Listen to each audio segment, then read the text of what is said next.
Good morning.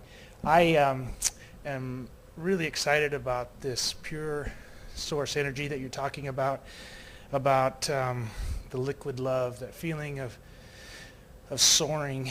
And I like the old tapes where Jerry's talking about some of his experiences when he was teaching from a book called Think and Grow Rich by Napoleon Hill. Yes, can you put the mouthpiece a bit closer? Yes.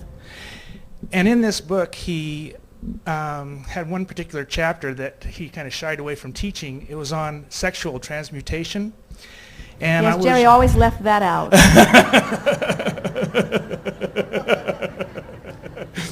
And so your trouble too. Go back to your seat.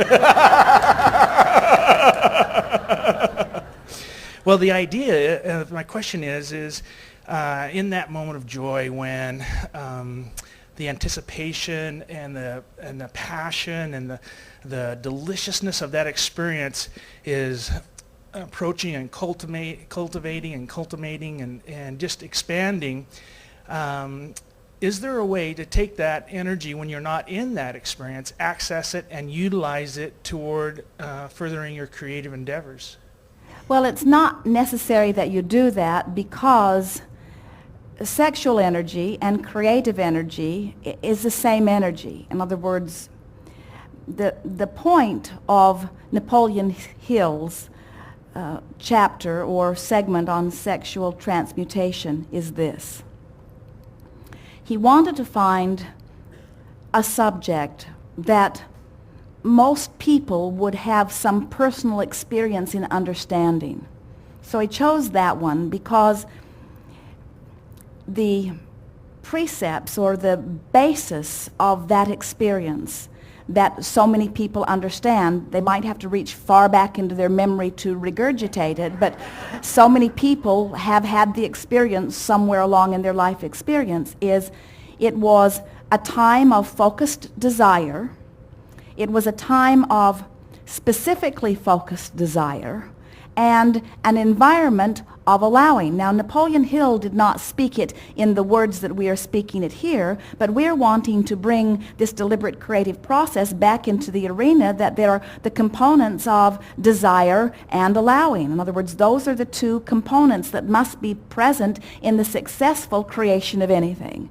And so the experience of sexuality is that experience, whether you knew what you were doing or not. In other words, something was happening, long intentions that had been set into motion converged, source energy and law of attraction had set up those rendezvous points. Now you're coming together with all of that momentum, and if the environment of your experience caused you to be in the place of allowing, then you had that experience. And he was, and we are, wanting you to realize that you can apply those ideas to any situation. It isn't that we want you to take the idea of sexuality and then somehow try to use sexual energy in creating in other ways.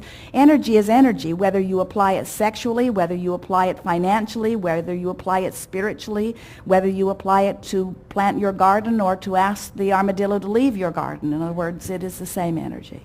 I understand.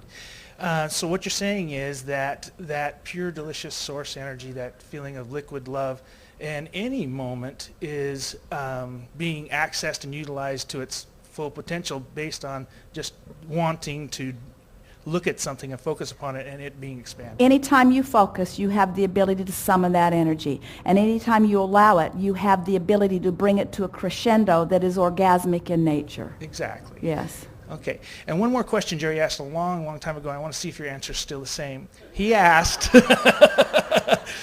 how many wives are the natural number of wives to have? We are unable to speak. Esther is blocking. Esther is blocking. Esther is blocking. That's okay. I know the answer. Well done. Thanks.